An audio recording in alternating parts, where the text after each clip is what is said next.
Hello, hello, hello. We are on. Right then.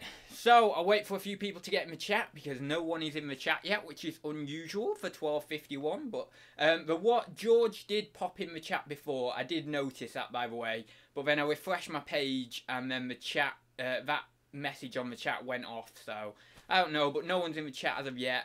But yeah, yeah, today I will explain this before people get in the chat, or as people are coming in. Today, as you will see by the topic, which I think was oh god, I'm gonna have to have a look. I always have to have a look. I keep forgetting because I put the topic on about 4 hours ago now. Right, so I've done too many of these shows. I knew it was something along those lines. I just forget what the exact word it is because I'm a very, very forgetful person. I don't know why. Right, anyway, so I've done too many of these shows. Why have I done too many of these shows, or why did I put that as the title? Obviously, those of you who have watched a lot of the shows... Oh, that's just... I've got a random tab open there that I didn't want to open. So, yeah, most of you who have watched quite a lot of these shows will know that I've kind of gone over the same topics quite a lot. Like, we've discussed motivation about 3 times. We've discussed, things like slow sales quite a lot. We've discussed things like, the general flow of a reselling business, the ups and downs of it. We've discussed positivity and negativity. We've discussed so many different things over the 100 and whatever shows we've done, 156, 157 or whatever.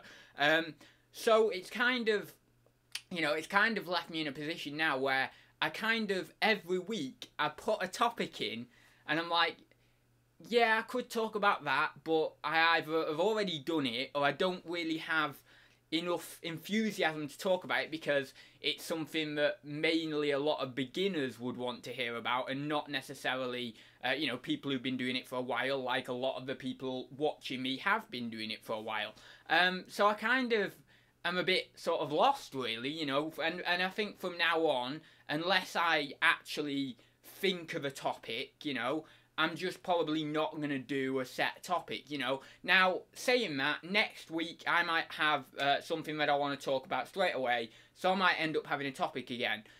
So, it depends, but I think in the future I'm not going to hold myself to necessarily doing a topic, because what is there left to talk about? What is there, if you want to listen to me ramble about motivation, or listen to me ramble about slow sales, or about positivity and negativity and reselling, or about, reselling on YouTube. I think I did a full video on, well, I've done quite a few videos about reselling on YouTube, but I think I did a video, Thursday Talks video entitled Reselling on YouTube, a match made in heaven, or the perfect marriage or something, I don't know. So if you want to listen to me on that, you can do that. I've got so many different videos on Thursday Talks of so many different things in reselling, and then obviously all my other videos as well. So it's kind of getting to the point now where it's just, you guys just throw something in the chat, you guys just throw some questions at me.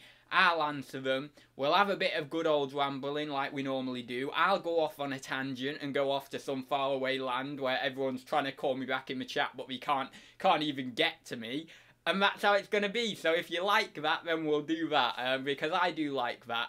But it's just I can't really think of many more topics. So, we've got a few people popping in now. We've got Sparrows M, we've got Peter Cummins, we've got Tap Peddler, we've got David McGregor. Thursday Talks finally comes to an end. No, not that, David. I won't do that. Even if I go on holiday one time, or wherever it is, if I can get a blooming internet connection at 1 o'clock on a Thursday, even if it's somewhere in Russia when I'm trudging through the snow, you better believe I'm coming on for Thursday Talks. I don't care. Even if, one day I do fulfill this ambition of mine to walk the world, and, obviously then I would seemingly miss out on loads of Thursdays, wouldn't I? If for example, in 2036 or whatever, I decide, yeah, I'm going to go ahead and I'm going to start my 12 or 14-year journey to walk the world, then, I would miss out on, hundreds and hundreds of episodes. But I would try my very best to come on every week. I'd bloody... swim through the Amazon with loads of piranhas and everything, or what even is in the Amazon. I think there's those weird dolphins, isn't there, in the Amazon? You know, those like weird Amazon dolphins that look really like strange. I think they're in there as well. But like, I'd swim through that and then get to the nearest like communication hub or whatever that might be like 100 miles away, and I'd get on and I'd bloody do Thursday talks because I want to do it, and I've always said that I would do it, you know.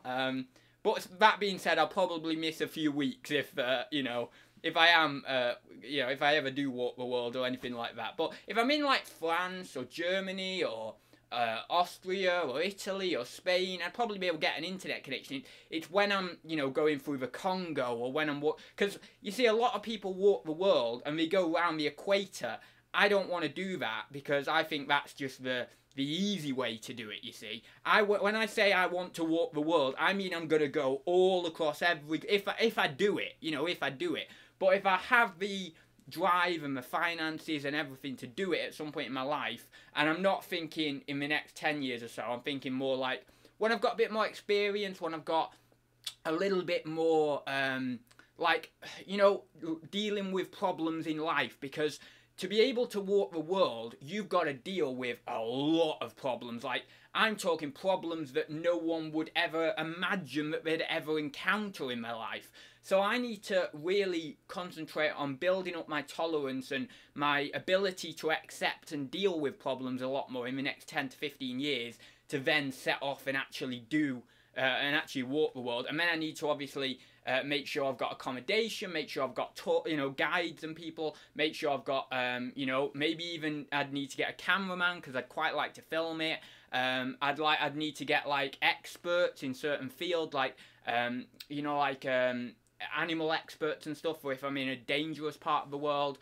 So, you know, you've got all this to deal with, and you're like, well, you know, I've lost my train of thought now, but like, you know what I mean? It takes so much to do that. So, but I want to, as I say, coming back to the point, I want to actually walk the entirety of the world, every single country, going through every single country, not just this thing about round the equator, you know, because, you know, people are like, yeah, I walked the world, I've done round the equator, and it's like, well, yeah, great, you've walked round the world, but did you see every single country? Did you go to places like that are really far out? Did you see things that you would never have thought you would have seen? You know, I mean, if you're walking around the equator, you miss out on, like, I'm assuming Australia's not on the equator, so you'd miss out on, like, Australia, you'd miss out on Europe, you'd miss out on North America and all that. You'd miss out on so much, you know.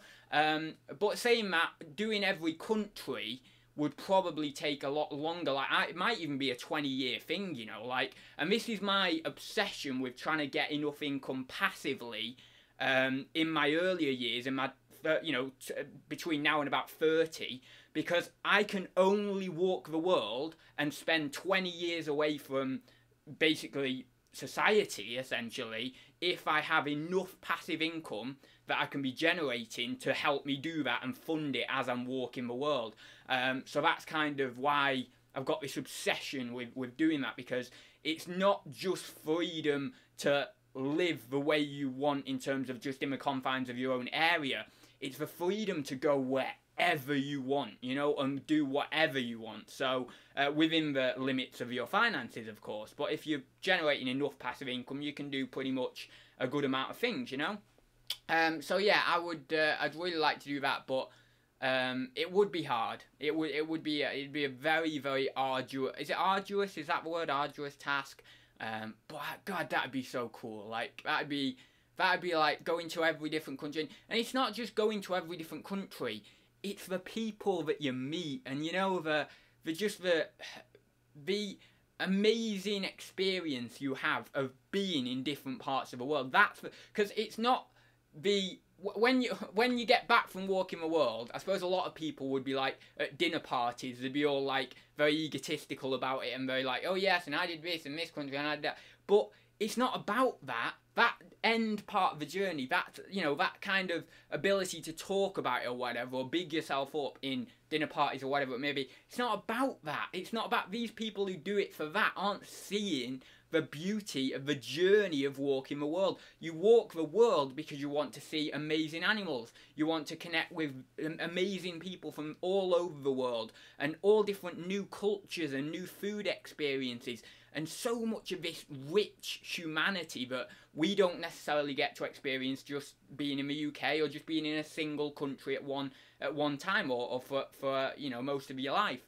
That's what it's about. It's not the the ego kind of centric being of, oh my god, I walk the world. You know, it's not that. It's not about that. It's about this, you know, as I just said, it's about this richness. It's about this rich humanity, you know, this huge thing that we call Earth, you know, this huge world and this huge array and difference of all these different cultures and all these different you know, countries and everything. Really, it's just really cool. It's just really cool to think you could do that, and that is something that would be available to us, and it's available to everyone, not just me. If you work really, really hard, you know, in your formative years, is it formative years, or is formative years your old years or your young years? I think formative years is young years, right? I'm going to go with formative anyway. What I mean, though, by formative is like 20 to 30, something like that, 20 to 35. If you work really hard then, you've got the opportunity. And even if you are, like, you know, 40 or 50 now, you've still got the opportunity to do it. It's just going to be harder, you know, because you know, might not have as much time to be able to do it in, you know. But I suppose that can be a really good drive for some people in doing something like that, not having as much time available. So you just hit it hard, you go for it, or you know, you go all in, and you just keep working until you can actually attain that dream. But anyway, I've rambled for enough on that. One thing I wanted to mention as well, I've got it wrote down here once, so I don't really need to actually read it out because I know it anyway. But anyway, so I'll just read it out. Does anyone watch me on a big TV? Because, and I wrote that down because you know what I'm like, I'm going to forget it if I didn't write it down. Because I've seen a few people, I think it was Steve Green, I think Nick Hills, I think a few different people who have, like, people have been watching them on big TVs, you know, like in the living room or even just in the bedroom or whatever. Well, yeah, a bit, yeah. Oh, I'm coming to you live from your bedroom. How kinky, you know? Anyway, but no, yeah, if you want to watch me in bed, then yeah, do that. You know, I'm a progressive guy. You can do that if you want. But no, you know, just, does anyone watch me on a big TV? Because it's just interesting to hear. So, anyway, I'll go down the chat now. Oh my god, I've got probably a lot to get through. Oh god. Why do I see ads getting made a tribal prince in Africa, getting lost in the Australian outback before being imprisoned as a spy in North Korea? Personally, I'd avoid some countries. No, you know what I always envisage in walking the world? In 2042, I'm in Russia. And I'm getting chased by some, like, wolves or dogs or something. And basically, I see this hut in the distance. Basically, I'm dying of, like, you know, just because of a cold. Like, I'm literally dying. I'm fading out. And I've got all these big, like, woolly clothes on, like, huge clothes. And I'm fading out because of, like, you know, I'm just, like, dying of cold or whatever you even call it. Like, frozen to death or whatever. And I see this hut in the distance, and I'm just fading out, and I'm slowly walking towards this hut, trying to fight for my life to get to this hut. And you know, I go down on my knees, and then I'll let sort of death take me. But then I then regain consciousness in the hut because someone had come out the hut and saved me and dragged me back into this hut. I don't know. Maybe that comes from you know, Doctor Who, the Keys to Marinus. You know, the Snows of Terror, I think the episode's called. I think that might come from that a little bit. Like, I saw that episode and I was like, ooh, you know. I don't know whether it was from that, to be honest. But I'm thinking that maybe subconsciously I've kind of connected that with this ambition and then, like, drawn up this little vision, you know, in my own mind. But that's what I like doing. You know what would be a really good job for me? Like a writer or something like that. I'd be pretty good at writing. But I don't know the first thing about it. And I don't, you know, I just don't feel I think I'd be good at it. But at the same time, I think I would lack the structure. You know, like the actual story structure that you need to actually write, you know, because if you're writing, you need that level of structure and you need that level of flow to a story, and it's something that I don't feel I could do, you know. Anyway, Let me have a look in the chat, because I've probably missed some questions.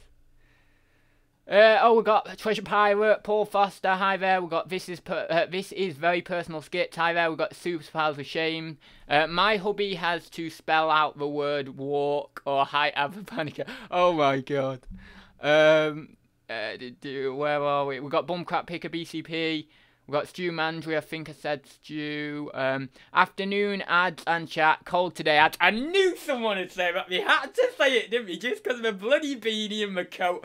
Well, you know, it is cold in here. I don't necessarily need the coat on, but I just generally wear this coat. Isn't this coat so cool? I mean, just look at this coat. It's so cool. I love it. Oh, my beanie's going off now. Oh, no, it's that side. Camera's going off. There we go. There we go. Right. No, but isn't this coat so cool? It's just so velvety and lovely. And anyway, so I just love this coat, so I just wear it. I've not had a Silence is Golden yet. Probably be able to get an internet connection. Yes, ads. I'm sure Europe has the internet. No, I meant, you know what I meant. I meant in like Africa, somewhere in Africa. You know, where it's all cut off. You know, like as I was saying, like deep in the jungles or whatever, like Congo. So I don't know whether Congo has jungles actually, but you know, there's some places in Africa that have jungles or just very sort of barren land, and there's not going to be internet there, is there? So yeah. I'd try. I'd start now if you're going to walk it. Yeah, I know, it would take a long time.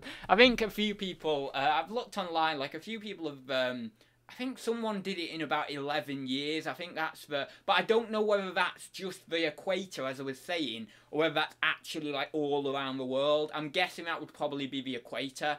But also the other thing with the equator is, surely you'd be going over sea. Now, if you're going over sea, then unless you're going to swim it, or you're going to do the equivalent amount of steps around the boat while you're going across the sea, you know, as the actual sea, then you've not completely done it properly, have you? You see, what I would do is, even when I'm getting the boat, like let's say I'm getting the boat across the channel, what I would do is walk around the boat like 22 miles, because like the channel is like 22 miles, isn't it? So I'd walk around the boat 22 miles, and then people can't even say that you've not done, you've proper walked the world then, because you've done like all the steps, the equivalent of actually walking it if there was land, and you do all the steps around the actual world as well. That'd be like insane doing that. But I just love to do it because I have this envisionment of doing it right, you know, doing something right, because all these people have done it well. They've walked the world. It's a fantastic achievement. They've obviously got, they've achieved what we wanted to in doing it, but I just want to take it to another level. I want to really do it, like do it to the extreme. If you're going to do something like that big, you've got to do it to the extreme, or just don't do it at all. That's my personal opinion. Just either don't do it or do it to the absolute like best of your ability. Because otherwise, like, there's no point in doing it. You know, if you're just gonna do it like, oh, I'll half do it, or I'll do it like this, you know, and that's how it's gonna be. I just don't feel like this. I just feel like you need to do it like with enough vigor and passion and emphasis and enthusiasm and just all that. You know, all that passion and really get it done well, get it done right, you know. But that's just me. I'm just an obsessive. Right, I'll check up the chat again. I like animals. Mel, that's brilliant. Right, let's check down the chat. You're currently on a Mac screen the size of a TV. Does that count? Not really. Well, maybe. Southwest says, on one of my 33-inch monitors, does that count? 33-inch, okay, yeah, that would probably count. 33-inch is pretty... what's that? My monitor's like 21-inch or something, I think, so... Yeah, I'd say that counts, yeah. Mel, you should be asleep after your 100 listings. Oh, God, it just jumped on me. Damn you! Why'd you jump? Oh, God. I am just 50. Why do I only just have enough time for? Came in halfway through the chat. Oh, no, I was talking about walking the world. So, like, let's say you're 50 now, right? And let's say you want to walk the world in its entirety. What I think it takes around 11 or 12 years to do, but I'm not sure whether that's the equator or whether that's right around the world. That's what I was saying. So I don't know.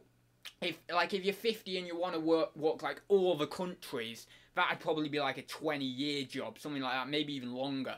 So, you know, you've got time to do it. You've just got time to do it. But, like, when you get to 70, or every year that goes by, it's going to get harder and harder because physically you're not as good as you once were. So, if you start at, like, 35, you know, 30 or 35, that's pretty decent because 30 to 50...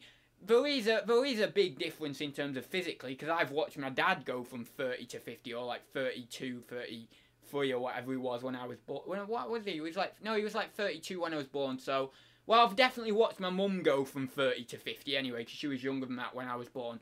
So, there is a big difference, and when I look at my mum now, I can notice physically she isn't as good as she once was, let's say. And don't you dare let her hear that. Don't you dare let her hear that. I don't mean it in a terrible way. I'm just being scientific about this, because from the age of like 30 to 50, your body is naturally gonna get a few wrinkles and naturally gonna, you know, deteriorate a little bit. I wholly accept that when I'm 50, I'm not gonna look this good. So I'm not being terrible, I'm not being horrible.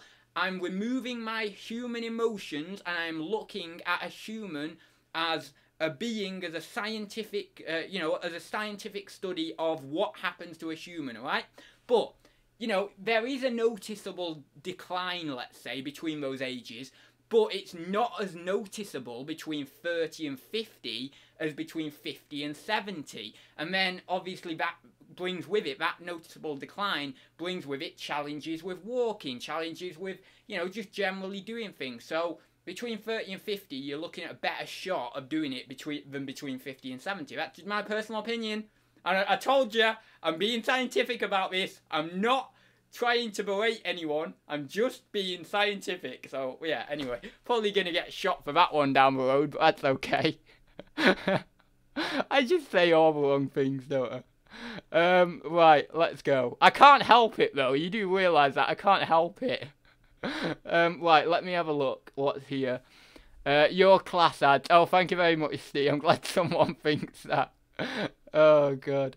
Doctor Who Peter Capaldi coat. Oh, Woodle Resells. I don't think I've seen that name in the chat before. Hi there.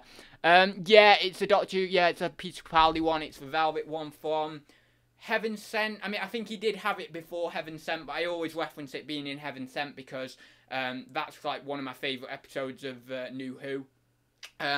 Probably between that and Water, I've said this before, but between that and Waters of Mars, I like Waters of Mars, but I would say they're so close, them two. Like, I watched Heaven Sent not long ago, maybe a few months ago, and I was like, maybe I like that one, but I don't know. I so close to them two, but yeah, but I always reference that episode when I'm talking about his coat, because that's the episode I really like it in. Right, let me go down. I had an accountant for a first year. He was crap. Yours sounds like a good one. Who's that? Oh, you know what? I tell you what, I need an accountant. This is good, right? I wanted to talk about this. So, right, when I was, like, about 20th of December, I think it was, HMRC, and if you're not in cryptocurrency, you won't know this, but HMRC came out with a new cryptocurrency brief for how cryptocurrency is going to be taxed.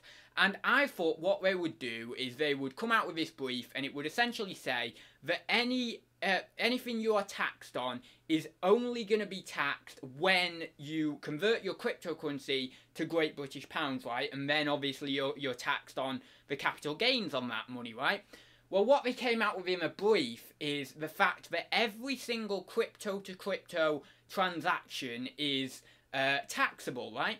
So what you then have to do is you have to go through all your different exchange accounts for all your different cryptocurrency, you know, all the different exchange accounts you're on. So I'm on like Binance, Coinbase, KuCoin. I think for a while I was on a couple of others as well. And essentially what that means is that you have to go through all your crypto transactions, and then because after a certain amount of time you won't be able to see the Great British Pound value of those transactions because it's between two different cryptocurrencies, right? So you're transacting between two different cryptos, you're not transacting in Great British Pound.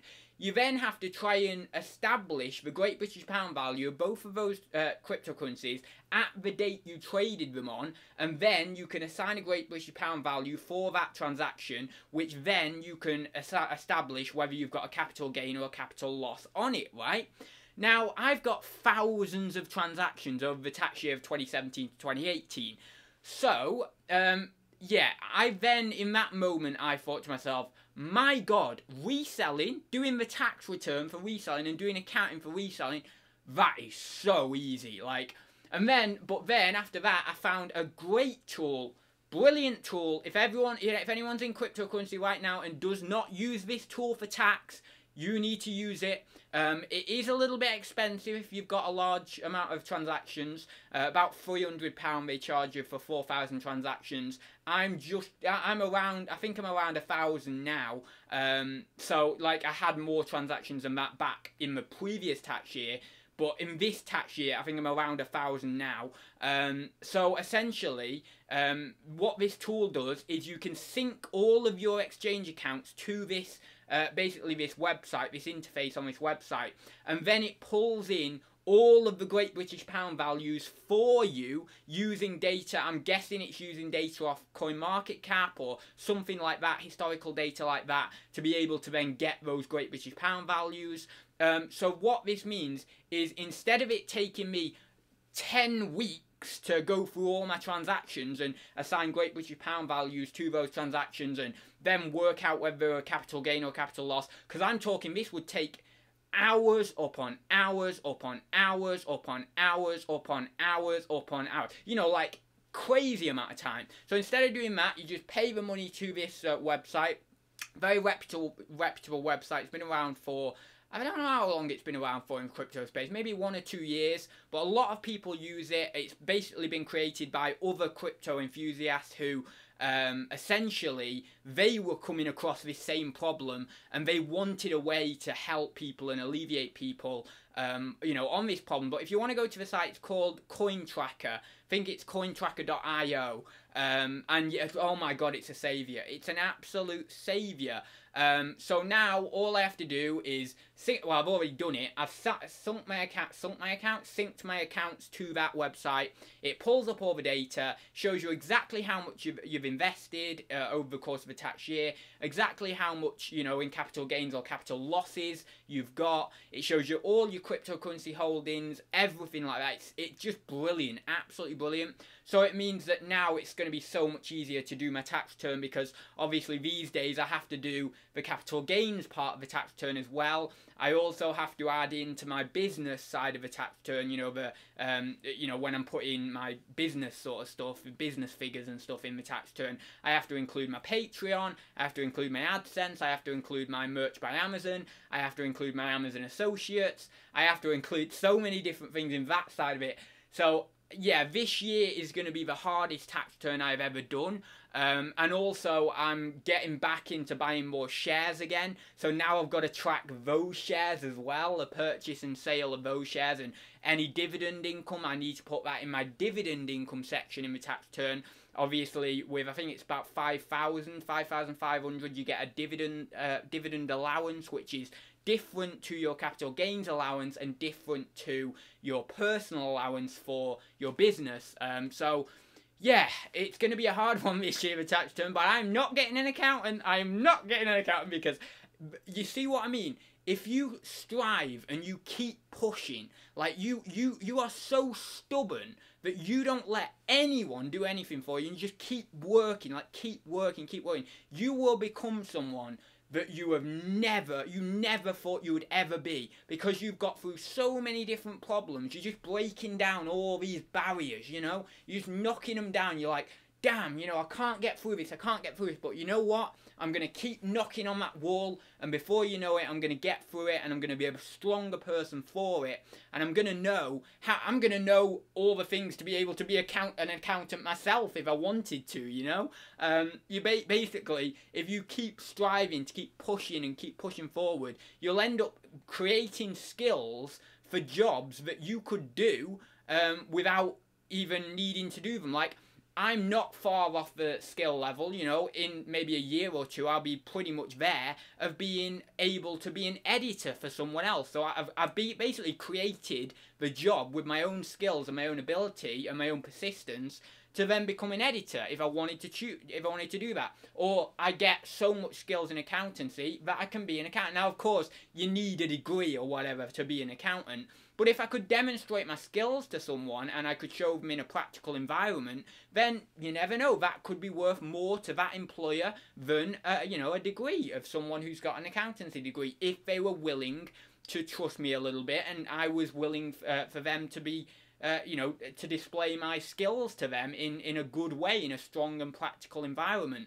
and maybe even over multiple times as well. So that's why I am so stubborn. I'll just keep going on my own until I break through and become this person who is like ridiculously over the top in terms of what they can do and the skills they possess. And this comes on to a lot of what like Jim Rohn talks about and things like that about, you know, why not set yourself a goal to be a millionaire, because the person you become in the process of becoming a millionaire will blow your mind, kind of thing. You know, those aren't the exact words he uses, obviously, but, you know, that kind of mentality, that kind of thinking of just keep doing this, keep pushing forward and keep striving for more and more and more until you break that wall and get to where you want to be. So I am probably, well, I wouldn't say the most stubborn person on the planet. That's a bit too much. That's a bit too much even for me. But I am pretty stubborn because I do not like, in business, sacrificing any part of my business to someone else. I just don't like it. Like, I just can't get an account. I can't do, like, I think about it and I'm like, I don't want to do it. I just do not want to do it. I want to be in control of my finances. I want to be in control of what's coming in, what's going out. And I know if it's my business, I'm going to put more effort in to actually doing that well and doing that right than someone else who it isn't their business is going to do for my business. You know, you are always going to be the person in your own business who is going to, you know, give you that passion, who's going to actually essentially do the best you can, because you're going to do the best you can because it's on you. It's if you don't do the best you can, then, you know, again, that's just on you. So you are always going to be the person who is going to step up more than anyone else would. So, and you could say that's a very naive attitude of looking at it. And, you know, we're going to have this conversation, right? When I'm 50 years old or 40 years old and I'm on Thursday Talks and I've got way more skills and way more things than, you know, I've ever thought of, dreamed of having, I will probably say when I'm 40 or 50 years old, looking back at these episodes, God, I was such a naive, cocky little git, wasn't I? You know, that's what I will say. You know why I know I'll say that? Because I'm going to say that. I'm going to remember to say that. I'm going to, when I'm 40 or 50, I'm going to be like, right, just remember to say that in one of those videos. And then I've created my own destiny in saying that about myself here, which means that everyone will realise that I said that here before I said it there. And then it'll be like, wow, he actually is kind of subconsciously connected to his future self, you know? Anyway, I don't know. But, yeah, so I don't know. I'm just very cocky at this age. And it is my age. I do put it down to my age. When I've mellowed more and I am older, I think this experience will have mellowed with it. You know, this kind of, it'll be, you know what it'll be? Right, let me flip the camera on to me, right? So this is Thursday Talks right now. It's like, oh my god, you can't catch me. What am I doing? Oh my god, he's going too fast for me. How do I do this? This is Thursday Talks in 20 years. You know, just rock with me, you know, slow. Just let go. Let your feelings come to me, you know, and let us combine in pleasure and ecstasy together. You know, it's like more mellow, more smooth. Whereas now it's like boom, boom, boom, boom, boom, boom, boom, boom, boom, boom, boom, boom, boom. You know, it's just like, what the hell? Why are you doing this? You know, but anyway, I'll mellow, and then people will be like, oh yeah, I'm so good. I love this new version of ads. He's all mellow and everything because he's getting older. But yeah, we can combine and do that together. It's something that we'll all be happy to see together, and it'll be nice. I'm very much looking forward to it. But yeah, anyway, we'll go down. I've just rambled. Silence is golden. I bet there's loads of that in the chat. Ads is 50. Oh God. Oh my God, there's so much chat. Is this when we type silence is golden? Yes, it is. Silence is golden. Brilliant. Brilliant. Right, okay, here we go. Here we go. Oh, Adrian's in the chat. Hi there, Adrian. Don't you just pay tax on profit? My crypto is terrible. No, it's something called, in crypto, I think it's called realized gains or non-realized gains. So you have to pay tax or even on capital gains that aren't realized. So what that means is if you buy Bitcoin and then sell it for Litecoin, you know, like a week later, and you make a gain of like £100, you have to pay tax on that within that tax year, even if you haven't taken that capital gain out into Great British Pounds. So that's my frustration with HMRC, with crypto tax, because if you keep that gain in Litecoin, you're essentially, by the end of the year, you're forced to take out some of that Litecoin and sell it just to be able to pay for your tax on those, even on those gains that aren't even realized in one respect. So it's kind of, I don't particularly like that about it. I really don't like that. I would have liked to see HMRC go more down the route of when you sell your crypto for fiat, which fiat, if you don't know, is any native currency to a country like Great British Pound or USD. So when you sell your crypto, whatever it may be, whatever crypto it is, when you sell that for Great British Pounds, then we will charge you on the capital gain, opposed to whenever you do any transaction in cryptocurrency, we're going to charge you, we're going to make you pay capital gains, because you know what we're doing? We're trying to control the cryptocurrency space so you can't have any fun in cryptocurrency, and we're going to crack it down and we're going to regulate it like really loads, and then it's not going to be at all any fun anymore, and it's just going to be this kind of wasteland of governments getting involved and HMRC getting involved. I am all on board for paying tax, right? I don't want it to seem like that, right? But I just feel like, why should we be taxed on 2 crypto to crypto transactions? That's not even coming into Great British Pound. We're not even using Great British Pound, right? Why should we get taxed on that transaction? We should only get taxed, this is my personal opinion, a frustrated cryptocurrency investor's personal opinion, we should only get taxed when we actually realise those gains in Great British Pound or in whatever native currency you are, you know, whichever country you're in, whether that be, you know, US dollars or whatever. That's what I think should happen. Now, of course, the reason I feel this way is because what cryptocurrency is, and its bare nature, is trying to get away from all this government manipulation and all this kind of stuff.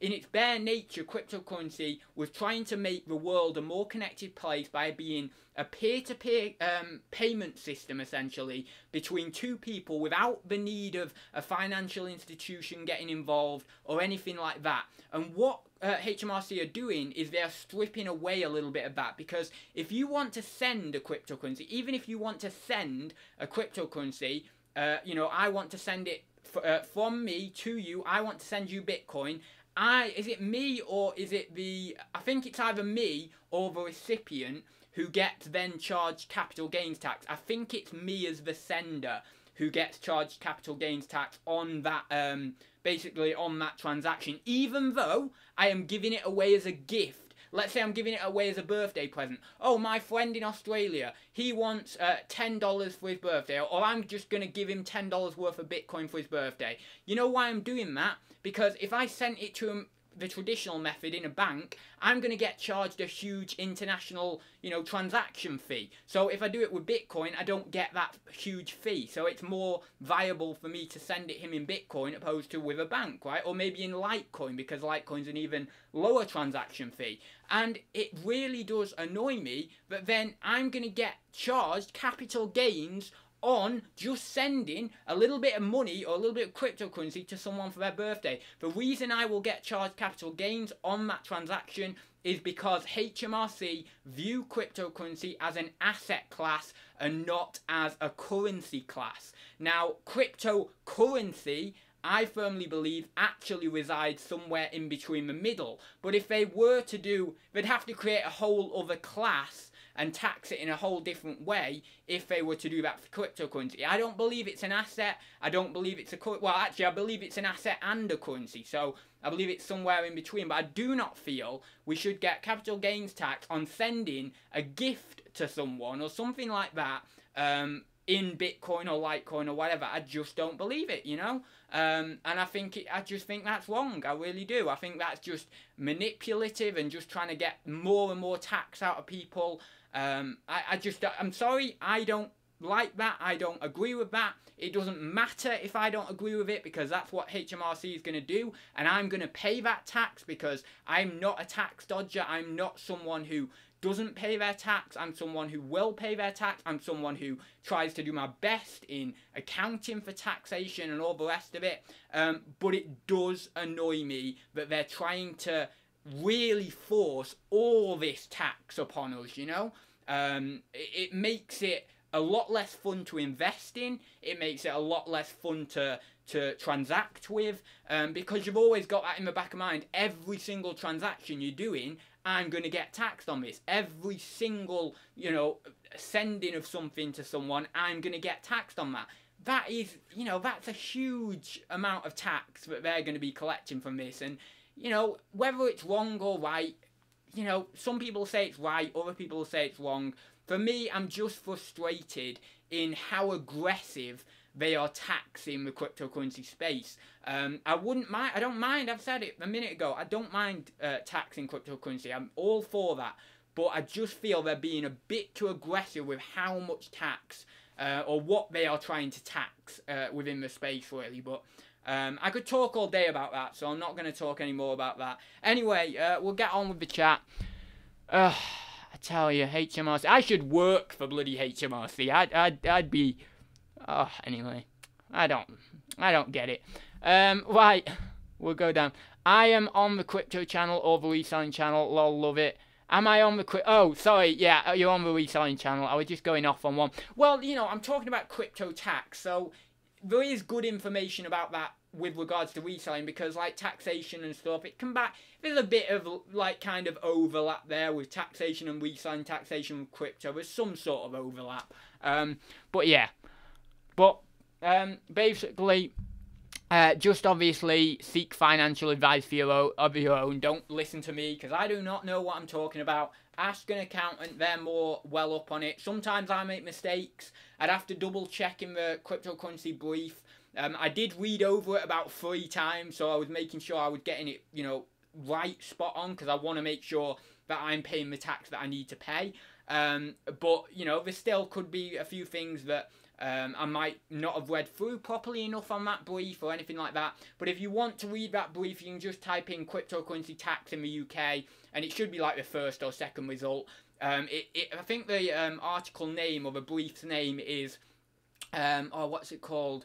Cryptocurrency tax for individuals, I think it's called, the brief. And they still don't outline any taxation for staking rewards on a certain cryptocurrency, so which is a bit annoying, because you know, staking rewards, I feel, are going to come under dividend income, because as I've always said, staking cryptocurrency, the income that you get from staking cryptocurrency is almost exactly the same as if you were to get a dividend from a stock. You know, essentially it's just you're getting a dividend in cryptocurrency instead of Great British Pounds. So I think that in their next brief, maybe in 2020, 2021, we will see some sort of update for staking rewards and how they're going to be taxed. I would very much like the staking rewards to be taxed under dividend income, because of getting that 5,000 you know, personal allowance. And then I just like, I don't know, I just feel that that's where they belong in the taxation, you know, within their taxation. I feel that, you know, staking rewards should be dividend income. That's what it should be classed as. And I will be very annoyed if they come under something else, because I just feel that's where they belong. But you see, if I'm trying to get into the mind of someone at HMRC, and someone who is also well up with crypto as well, because they do employ people who are... I don't like using this word, but experts in the field. Hopefully, those experts who work for HMRC or who've been kind of contracted out to do this brief, then they should think like me and think that it should come under dividend income, which would be brilliant. I'd love that. And then what I'd just do is I wouldn't sell any of my cryptocurrency for 10, 20 years because I'm in the market for the long term. I truly believe a lot of these coins are going to go up. I believe a lot of the coins are going to die, but I believe there are a select few that if you hold on to, they're going to flourish even more. So I've just kind of picked my coins that I want, and I just hold them 10 or 20 years and collect my dividends each year, and then that can just go through my tax return as dividend income. I won't be selling them maybe until I'm 40, as I say, about 40 or 50, and then yeah, I'll just probably sell off at like 40 or 50, something like that, and then be done with it, really, kind of thing, and maybe invest that money into a house, or, you know, like another house, another property or something. But yeah, that's kind of where I am with it. So I'd like them to be classed as dividend, but yeah.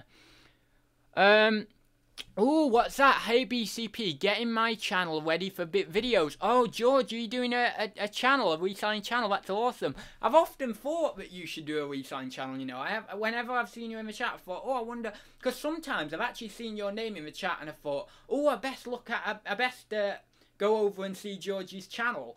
Like, weirdly, I've thought that a couple of times, and then I'd be like, wait, hang on, George doesn't even have a channel, so what am I even saying? But, yeah, I've actually weirdly thought like that, so yeah, it'd be cool to see some videos, and you obviously do a lot of variety of items, you know, all different, very cool items, so it'll be interesting to see if you do a channel. Just didn't want my business name to be linked to the YouTube, some nutters out there. Yeah, I went through a stage of like just putting my eBay name on my sales videos, and now I don't do that. I'm very cautious because if you get like a troll or a spammer or something like that, and they do want to take it further, like they want to try and, like, they're just some crazy person who just wants to see you like lose everything you've built, then I really have this fear that they'll try and take my eBay account down or something.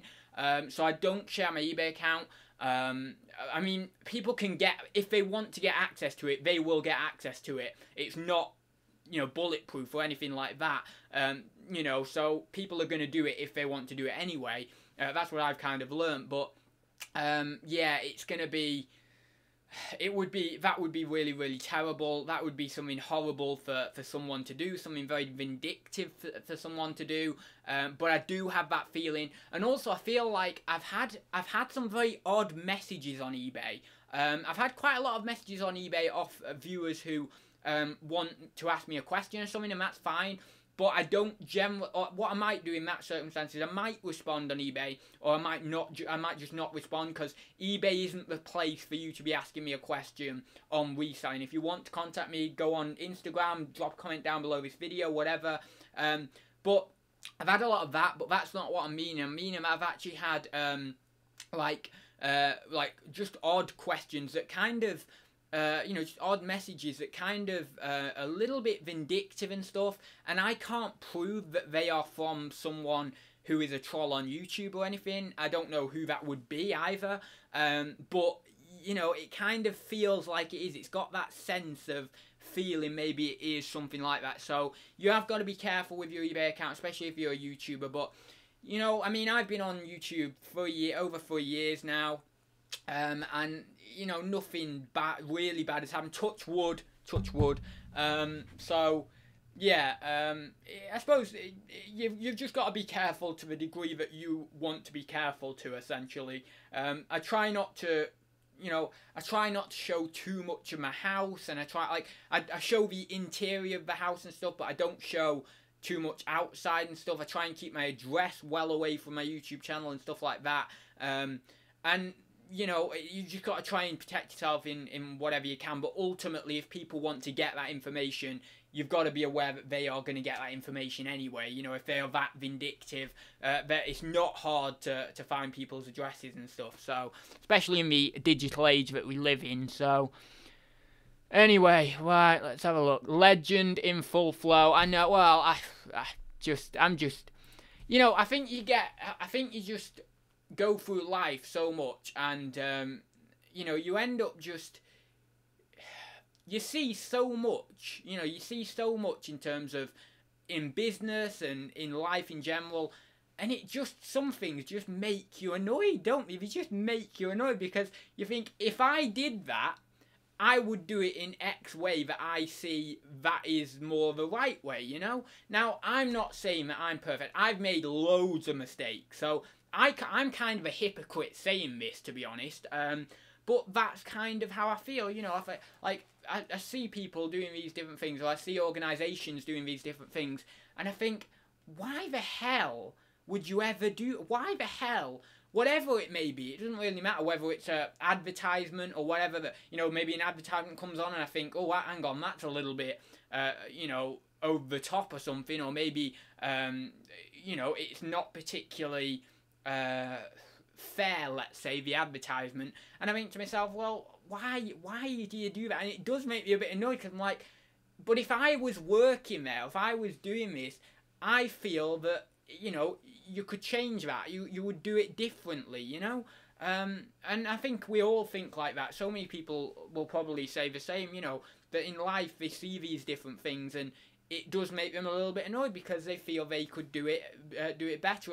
And it's not necessarily that in that situation you could do it better. You think that you could do it better, but when you're actually matched with that situation, you realise that, hang on, actually, no, I actually can't do this better. So you then have to hold your hands up and say, oh, no, actually, I was wrong. So, you know, there's that to consider as well, really. But anyway, I will...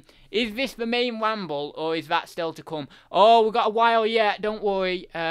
I've hit the point in Thursday Talks where I become mesmerised by what I'm listening to. How do you mean mesmerised? What do you mean? Like not intoxicated, like absorbed, you know? Do you mean like you're absorbed? Who else feels like that actually when I'm rambling?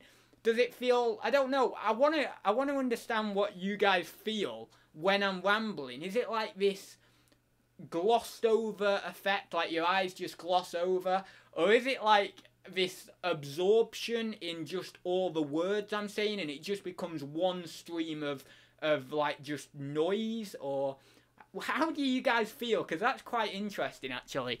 Right then, metal snap out of it. Oh god, I'm so far down the chat. Oh no, I'm so far down the chat. Oh, right, one sec. Mel snap out of it, right. Just discovered talking non-stop is a talent. I'll have to apologise to my ex. Yeah, I have always been very, very good at talking. I don't know why. Guru ads. I'm not a guru. Why? Did I say I was a guru? I didn't say I was a guru.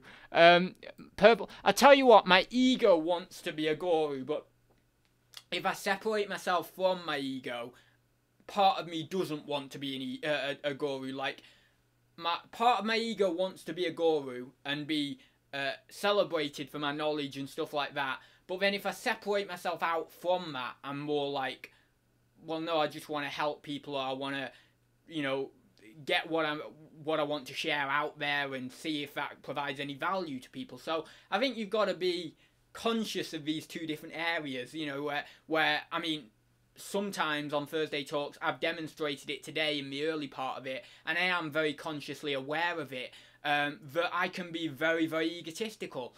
But I can't control that part of me, because you're a fool to think that you're going to ever be able to control or get rid of your ego. That's always going to be a part of you, and that is going to be a central part of me. However, it doesn't mean that I can't analyse that and look behind it and think, right, well, I was probably a little bit too egotistical there, even for my for my ego, let's say. So then you can remove yourself from it a little bit and think to yourself, right, well, let's just tone it down a little bit, because I don't need to be that bold. But sometimes, as I just mentioned, you can't control it. Sometimes it does just it springs its head up, and it's like this thing that is very natural and that isn't necessarily you trying to do it, but it's just something that bubbles up inside of you, and it feels like it takes over you, and you have to do it, and you become very passionate and enthusiastic. So, but yeah, there's two sides to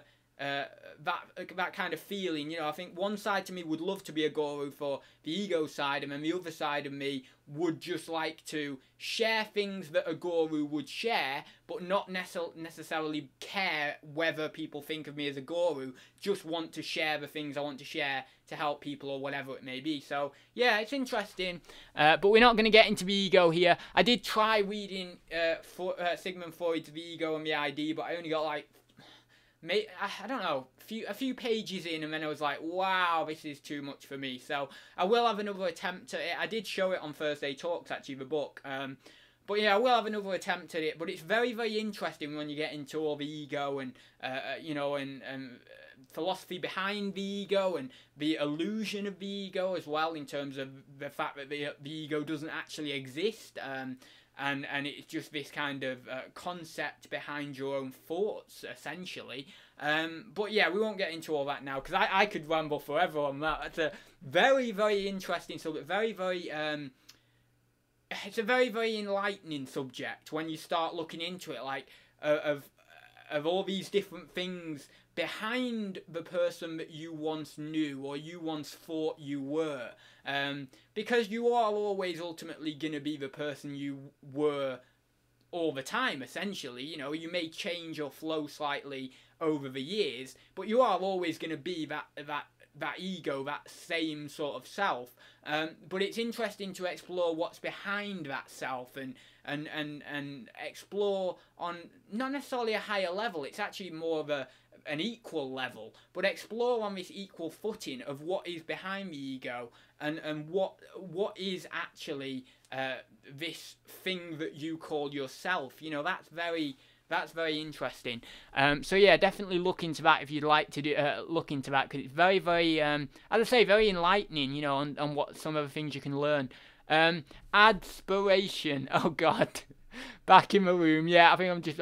Question: how is business? It's okay. I mentioned last week it was slow, and then it picked up again, and then it went a bit slow again. Last couple of days have been pretty good.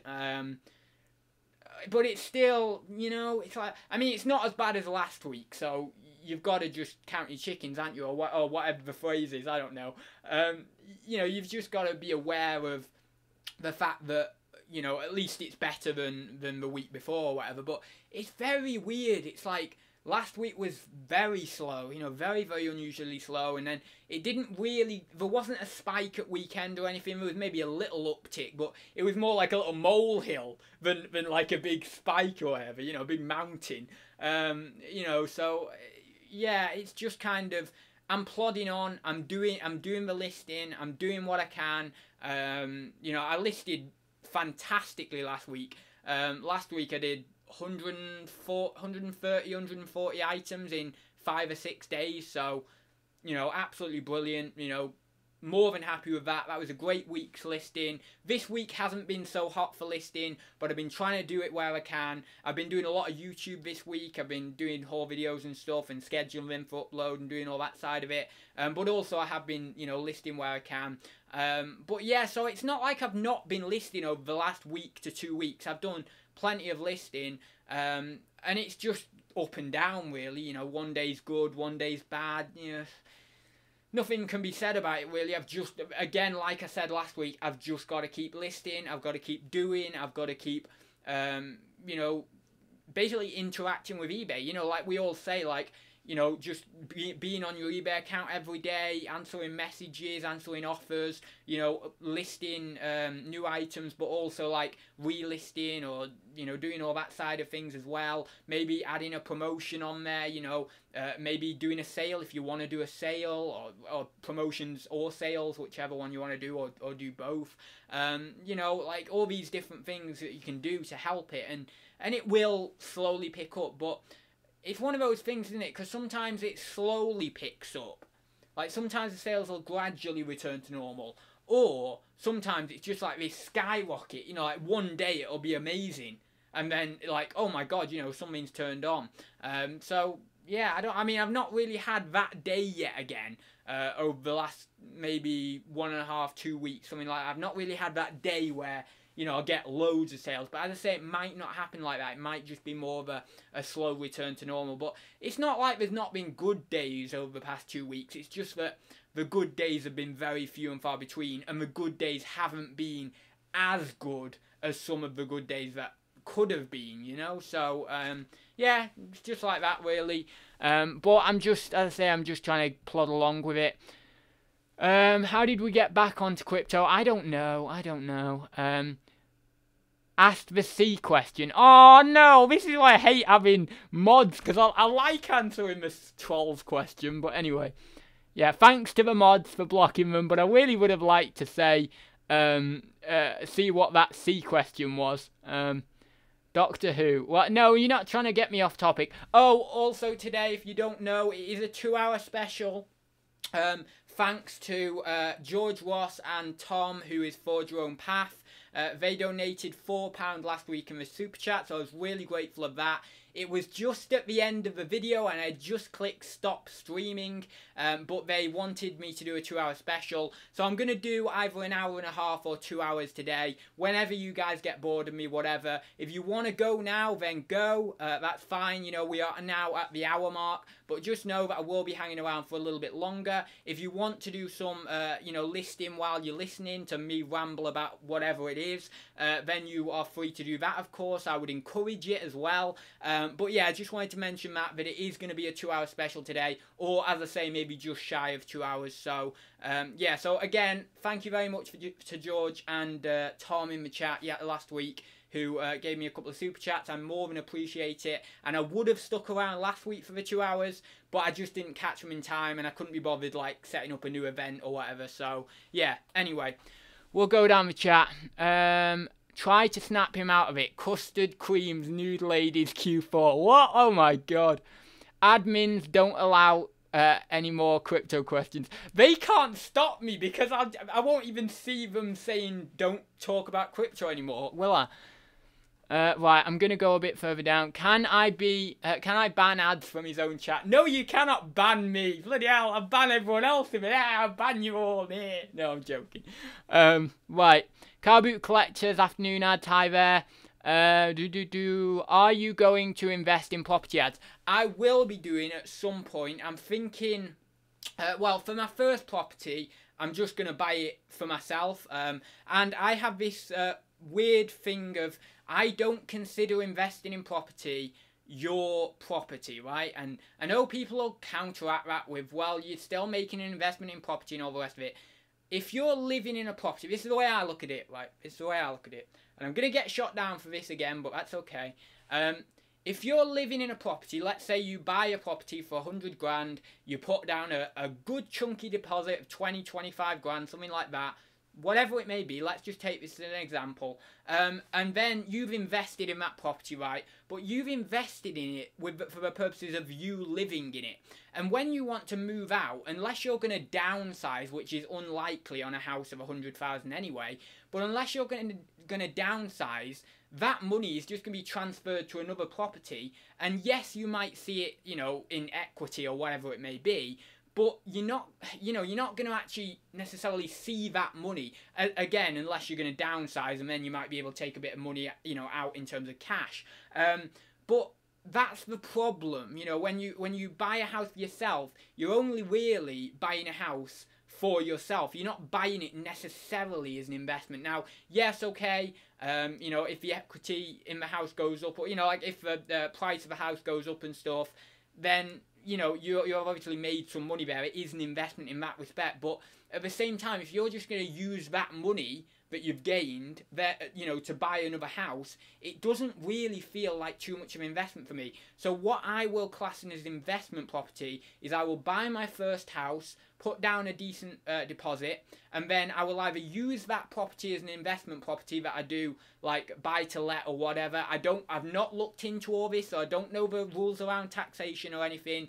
I don't know the rules around how profitable it is or anything. But if it's profitable, then I will buy my first house, and then I will either do that one buy to let and then live here with my parents for a little bit longer, Or I will simply move into that house, then obviously paying off my mortgage, trying to save a little bit more, you know, opposed to my mortgage and my bills and etc., to then fund another house that I'll then buy and then do that one buy to let.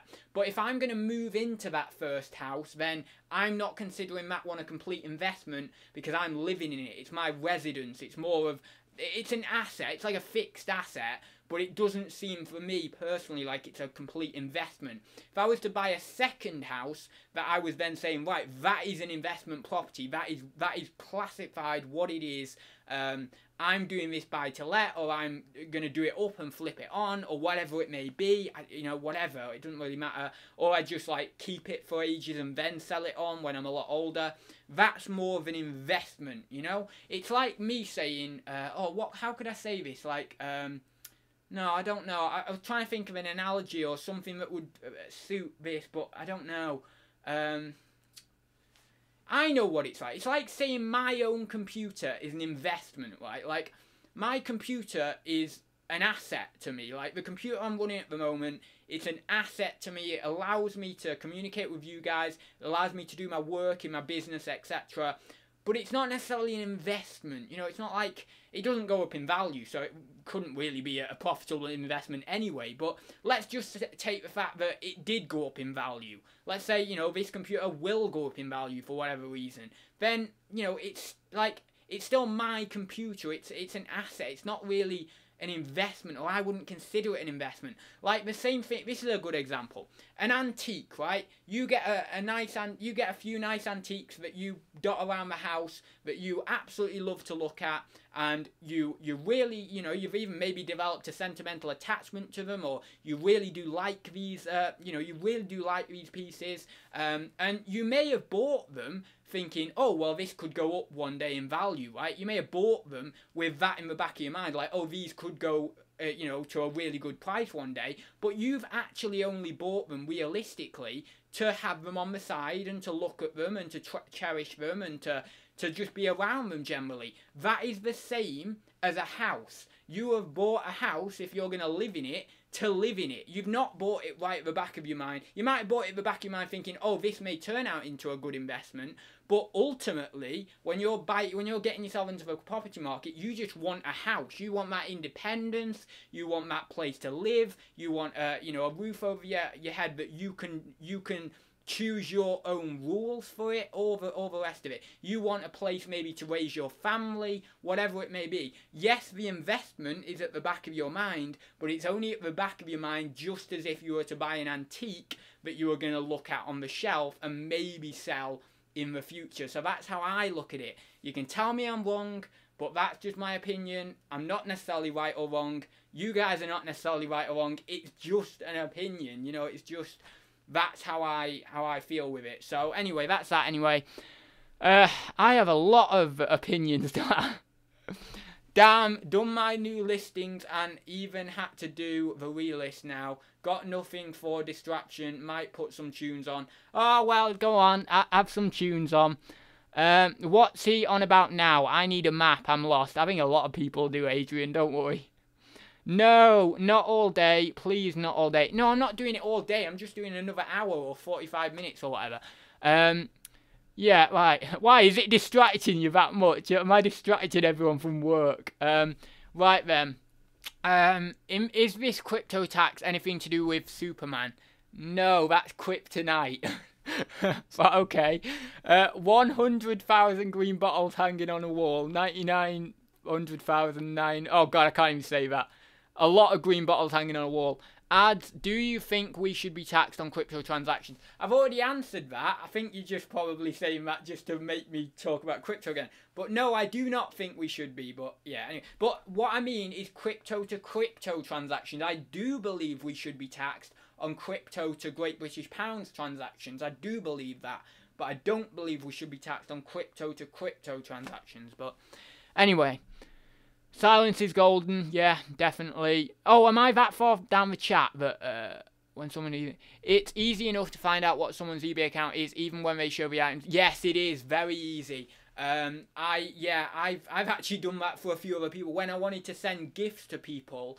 You know, in the UK reselling community. Well, actually, I shouldn't even say this, because if I say this, then you guys will know how to get their addresses. So I better not say it. But yeah, you can, if you're clever about it. I'll just say this: if you're clever about it, you can get someone's address in the snap of a fingers using one of their sales updates. I'm just going to say that. You could get my address, you get whoever's address you wanted. So yeah, you know, you put in, there's a huge element of risk when you're doing this, when you're showing your sales, or when you're just showing yourself on camera and you're a reseller, because if someone is that vindictive and they want to actually strip you of your business, they can get your account.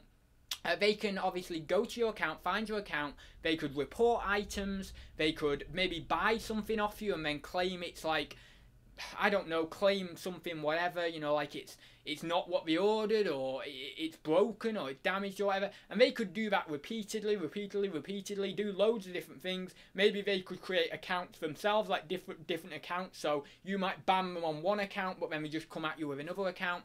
And if they really wanted to, and they were that vindictive, I honestly believe they could get your eBay account like basically restricted, or something could happen, something bad could happen. So I am aware of that. I've been aware of that for quite a while, and yeah, it just isn't nice, really. It just generally isn't nice. But I mean, I love YouTube. I love doing YouTube, and I won't let that fear. I won't let that you know, that, oh, well, this could happen, or what if this does happen. I won't let that stop me from doing the content that I want to do, because at the end of the day, I genuinely love doing the content I'm doing on my channel. And if you're going to let people stop you doing things like that, then, you know, you're only kind of being a slave to yourself in one way, because, you know, you're essentially being, I suppose you're dominating yourself, and you're restricting yourself in what you can do or you can't do based on what could happen. And I have to stress the fact that it is what could happen, not what will happen, you know. So anyway, we'll just go down the chat, have a look. Question: ads, have you ever sold Action Men figures and vehicles before? I have sold a lot of Action Men stuff. I've sold a lot of the vintage 60s stuff, a lot of the outfits and stuff, a lot of the guns and the weapons, and the I've sold like the little dynamites and the little grenades, and yeah, loads of different stuff. I've not sold I don't think I've actually sold any of the modern stuff, or if I have, maybe I've sold $1 or something like that, or one figure. Yeah, so I've sold quite a lot of the Action Man stuff. I absolutely love selling it. It's a great thing to get into. There's a good margin in it if you can get it, you know, like some auction houses, if you can get it for cheap, there can be really good money in it. But also you have got to think a lot of people do know about that stuff now, so that kind of tends to push the prices up at auction, and you don't generally get you know, you might not get as good a margin on it as maybe you would like to. But saying that, I did get a haul a while ago, maybe 8, 9, 10 months ago, something like that, where I got a large amount of Action Men figures, and they went for good money. I got some great profit out of them. So yeah, you know, it's just about trying to find where the deals are, really. Right, where are we now? I think, oh god, jumped again. My god.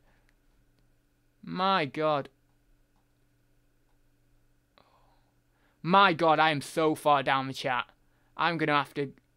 Yeah, I'm so far down the chat. Right, I'm going to have to be very quick going down this chat, and then I can actually be where I want to be in the chat. So, question: will a boy ever be born that can swim faster than a shark? Probably not, because I'm guessing a shark is like... I don't know what speed they go, but I reckon like 15, 20 miles an hour in the water, something like that. You'd imagine like quite fast, wouldn't you, with that tail? But yeah, how fast can humans run? Isn't it like 10, 15 mile an hour, like max, like flat out? Or I'm talking like the best person in the world, or is it a bit less than that? Maybe it's a bit less than that. I know walking speed is like 4 miles an hour, so you'd think that you've got, like, someone would be able to go 4 times walking speed, wouldn't we? So maybe like 15, something like that. Right, wait. Ads question. Oh, I've already read that one. ID rhymes with hide. ID, hide. I don't know.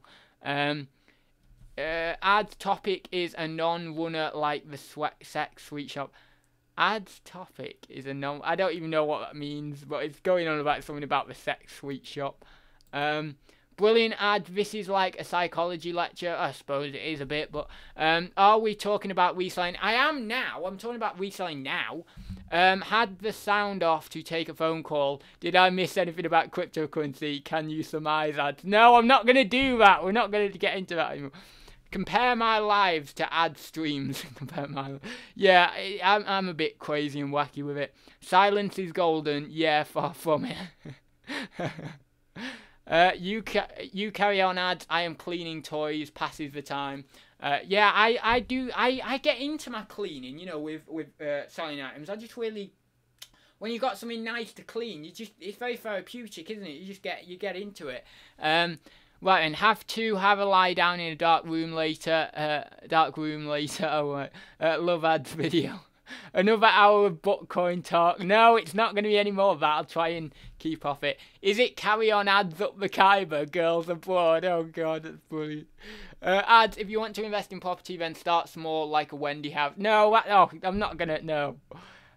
All ads need is, no, I'm not gonna say that out loud, Peter. For God's sake, this chat, I tell you. It's either filth or it's just weirder stuff than I even talk about, I tell you. I mean, can a shark swim faster than a boy? What the hell is that? That's even weirder than I talk about. Can you imagine ads as a landlord? Would be like Rigsby on speed. Who's Rigsby? Is that off a show? I don't know who Rigsby is, but my God. I can see ads as Rigsby character for sure. Who is Rigsby? Who is he? I don't know. Currently, look out for the right piece of land to buy to have a house built on. Have nearly enough cash for the purchase. Wow, that's cool.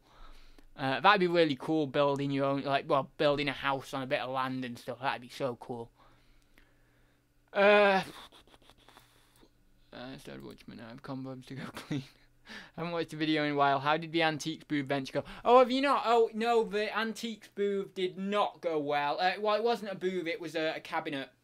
Yeah, it was not good. I mean, I had prices that were fair. I was in a good spot. I was literally like, the desk, like the till, was right here. And then my cabinet was like diagonally eye level, right near the till, you know, a little bit further away from till, but it was like there, you know, and a couple of meters away, right there.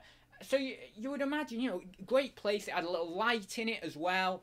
All my prices were pretty bang on, you know, and I sold a few items, you know, I'd sell like 2 or 3 items a month, but it just wasn't enough, you know, like, some months I'd break even, a couple of months I had a loss, and then a few months I had a profit, maybe 2, 3, 4 months or something.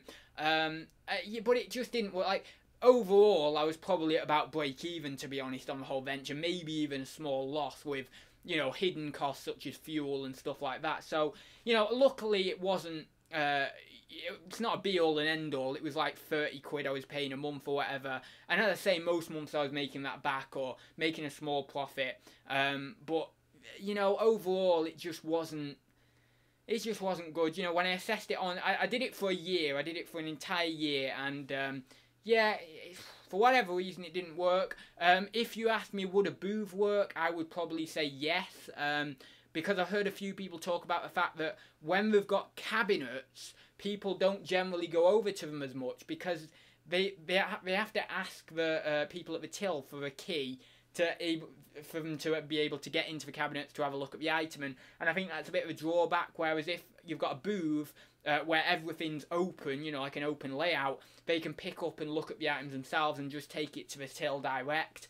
So I think a booth might work, but I don't know whether it would work in that place, because in that place I just don't feel, I feel like it's more of a, there's a lot of older people who do it there, and I feel like they are more doing it just for getting out the house, and obviously you work 2 days down there if you've got a booth, 2 days a month or whatever, so they can get out the house, they can go and fill up the booth, they can work down there a couple of days a month, they can, you know, connect with other sort of people their own age down there, and I think it's more like a, not that profitable kind of thing. I'm sure there are some people down there, even at that place, who make a decent profit, but I think maybe in another area, another location, it might be a little bit better. Like, there's another couple of locations a bit further afield from me, about 45 minutes or so away. Lady Hayes and I think Bygone Times is another one. And they're a little bit more bigger. They're a little bit more, you know, a bit more footfall there and stuff. So I think it might work in those places, but I just think it's one of those things with a booth. You're putting in a lot of effort, you know, when you do a booth. Like, the cabinet was quite a bit of effort for the money I got, you know, like stickering up each individual item, taking them down there once a month, you know, putting them in, and then obviously making sure check if I've got my money there, and then trying to source the items for the cabinet and picking the ones that I thought would do best in the cabinet and all the rest of it, and I sometimes wrote a little description on the cards as well myself, and it's like, if some months I'm not even breaking even, what's the point in that? Like, it's way not worth the money, you know? So... And like a booth, if you imagine a booth, a cabinet isn't so bad, you know, a cabinet, as I say, you know, there's a bit of work to it, but a booth is like 5-10 times the scale of a cabinet each month, so you're having to like write on all these little items, like, you know, £5 for this one, and maybe do a little description or whatever, and do that for every item. Now, yeah, people will probably say to me, well, what I do in my booth, if people watching have a booth, is they'll put like, everything on this shelf, X number of pounds or whatever, and that is one way to avoid a little bit more work, but then again, you're still carting all that stuff down there. You've got to fill it up all the time. You've maybe even got to get furniture down there, you know, if you want a few more high ticket items down there of bulk, and maybe even bulkier items to actually fill it up a bit more, the booth, because actually filling a booth can be a challenge as well, and keeping it full, or at least of what I've heard from certain people who have booths have said. So yeah, I think it would be doable, I think it would be profitable, but it would have to be in the right location, and I'd have to be willing to do the work for not much reward. And to be honest, with the cabinet, that was the last straw. I was like, I'm not getting any reward for it, or hardly any reward for it. I'm not putting in the work. I refuse to put in the work. If I can put this stuff on eBay and get the same amount of money or even more for it without even going out my house, then, you know, well, obviously going out the house to the post office, but that's about it. You know, why would I bother having a cabinet? You know, what's the point? You know, going down there every month, and or even maybe twice a month sometimes, and filling it up, etc. It's just, you know, it's not worth it for me. So yeah, the cabinet didn't go so well, but I needed to try it. It's something I always wanted to do. I always wanted a cabinet in an antique centre or a booth. I'd always seen them when I've walked around when I was younger in the antique centres and stuff, and I've always just wanted to do it. So I'm glad I did it. I'm glad I did it for a long period of time as well. I did it for enough time, and it gave me a bit of valuable experience in terms of, you know, what to look for if I were to get a cabinet or a booth in the future. Like, to be honest, it gave me the knowledge of, if I was going down the route of antique centre again, I wouldn't get a cabinet. I just would avoid them. I'd just get a booth. So that's valuable knowledge in itself, because I know I can think to myself, well, you know, if I was doing it next time, I know that the cabinet idea probably isn't very good. So that's a good bit of valuable knowledge. Also, I would make sure to check that I would actually probably scout the place. I know it sounds a bit spy-ish, scout the place out, but I'd probably scout the place out for a while, you know, before I was actually committed to a booth, to actually get an idea of footfall. I'd also be talking to some of the other dealers in there, and maybe even seeing if I can squeeze out of them, not necessarily their own numbers or anything, but maybe just squeeze out of them a little bit of information on, is it profitable in general, or isn't it, or how have you been doing it, how long have you been there, because generally if they've been there for a while, then maybe, you know, it is a profitable thing to do, because, well, you know, saying that, they may have just stayed there forever, just out of doing it for a hobby, even though it's not profitable. But if they've been there for a while, and they kind of have a feeling, you get the sense from they know what they're talking about, and, you know, they've been dealing with antiques and collectibles for a while, then you can kind of assess from that, oh yeah, maybe this is a decent idea as well, and maybe even doing things like, you know, assessing the volume of sales, if that's something you can do, if that's something they allow you to have access to, you know, if they allow you to look at the sales and stuff that's been coming through the antique centre for the last few days or weeks. You know, all these different things I'd probably do next time if I were to go down that route. But to be honest, when I left the cabinet and started putting things back on eBay, I actually sold the things that were sat in the cabinet for ages. I actually sold them within like a few weeks. I think one sold within like a week, and it was like, I think it was either the same price or even more that it was listed for on eBay. So yeah, it's just it's be careful with the whole cabinet thing and stuff. Just scout it out, scout it out. Right, I'm gonna go down. I'm sorry, I'm so far behind the chat here. Silence is golden, yeah, far from it. PCP. That's Treehouse. I've already been. I can see has always been character. Must go now as I've got listing to do. No worries, Peter. Get those listings on. Get some sales for yourself. Right. Haven't watched it. I've already said that. Stop giving people ideas. Is now a good time to say I am 8'4" and black belt in origami? What? Oh God. Oh right, you're referring to me saying that people are being silly in the chat. Right then, let's see.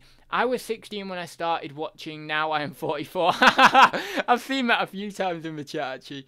Right. Also, I think eBay can track different accounts, but with the same IP address. I think there's something that if you get banned on one eBay account and you've got another eBay account linked to the same, like they're both linked to the same PayPal, then that other eBay account, I don't know whether it gets banned or gets restricted or whatever, but you've got to be very careful of linking two eBays to the same PayPal, or maybe two eBays to the same PayPal, because I think there's something there that can happen.